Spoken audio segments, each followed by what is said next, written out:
आज जागतिक पर्यावरण दिन आहे. अर्थात जगात मी नेहमी सांगतो की दोन प्रकारच्या विचारसरणी असतात.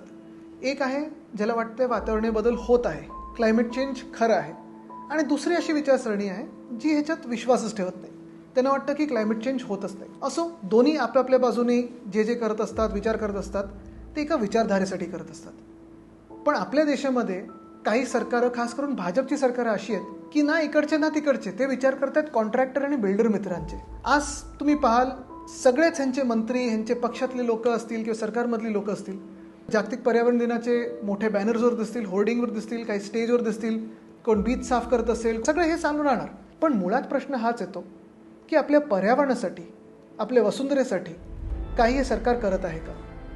तसं पाहायला गेलं तर केंद्र सरकारचाच विचार केला तर सगळीकडेच एकंदर पर्यावरण नष्ट करून टाकायचं हे धोरण त्यांनी आता ठरवलेलंच आहे. अरावली बघताय तुम्ही, अरावलीमध्ये लोकांना रस्त्यावर उतरायला लागलं, चिपको आंदोलन करायला लागलं. अंदमान तिथे देखील आपण पाहतोय मध्यंतरी विरोधी पक्षाला देखील जाऊन तिथे असाच व्हिडिओ बनवायला लागला आणि सत्य परिस्थिती लोकांसमोर आणायला लागली. जोशीमठ आपण पाहतोय लँडस्लाईडच्या मागे लँडस्लाईड झाल्यामध्ये मग रिपोर्टिंगच बंद करायचं नाही. आणि जर आपला महाराष्ट्रच पाहिला, आपलीच शहरं जर पाहिली तर एकामागोमाग एक ही शहरं, इथे जे पर्यावरण आहे, जे काही नेचर आहे ते उद्ध्वस्त करत चालले.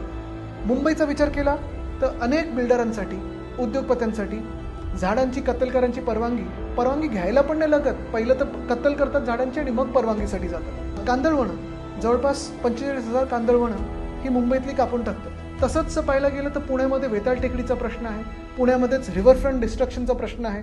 जगातलं पहिलं उदाहरण असेल जिथे रेड लाईन ब्लू लाईन हे बदललेलं आहे. लोकांना असेल, शहराला धोका काय निर्माण होतोय हे पाहिलं नाहीये, पण कॉन्ट्रॅक्टरला काम कसं मिळू शकतं, राडारोडा अजून नदीत कसा भरू शकतो.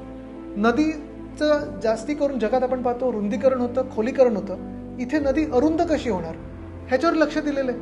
मुळा मुठा ही संपूर्णच टाकायचे हे कदाचित भाजपने ठरवलेलं असेल. तसंच वेताळ टेकडीचं मी सांगितलंच.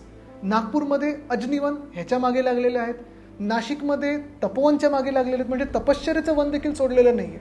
आणि असं जर आपल्याला वाटत असेल की हा सगळा प्रश्न हा फक्त आणि फक्त शहरांसाठी, हे नाहीये.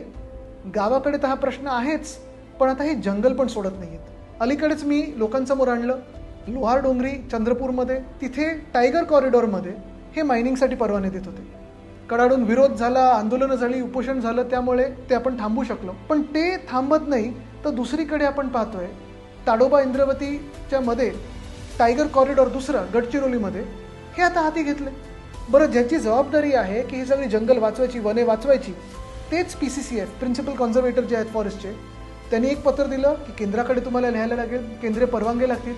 मग दुसरं पत्र 10 दिवसानंतर लिहिलं की आता ह्या परवानगीची गरजच नाही. आणि तिसरं पत्र लिहिलंय की पहिलं पत्र जे लिहिलं होतं की परवानगी लागणार, ते आता कुठेही काही पकडू नका ग्राह्य, कारण ते आम्ही पत्र विड्रॉ करत. मुळात आपले ना शहरं सुरक्षित आहेत, दुसरीकडे पाहतो नद्या असतील, जंगल असतील, वन जमीन सगळं काही घ्यायचं आणि ह्यांच्या उद्योगपती मित्रांकडे किंवा मग बिल्डर आणि कॉन्ट्रॅक्टरांच्या घशात टाकायचं. आज पर्यावरण दिन साजरा करत असताना नेमका हा प्रश्न पडतो की आपण साजरं नेमकं करायचं तरी काय.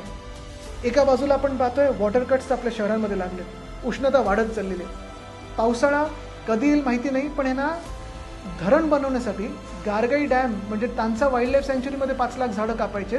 तिथे पर्याय आहे, डिसॅलिनेशनचा पर्याय आहे, एक सुद्धा झाड कापायला लागणार नाहीये.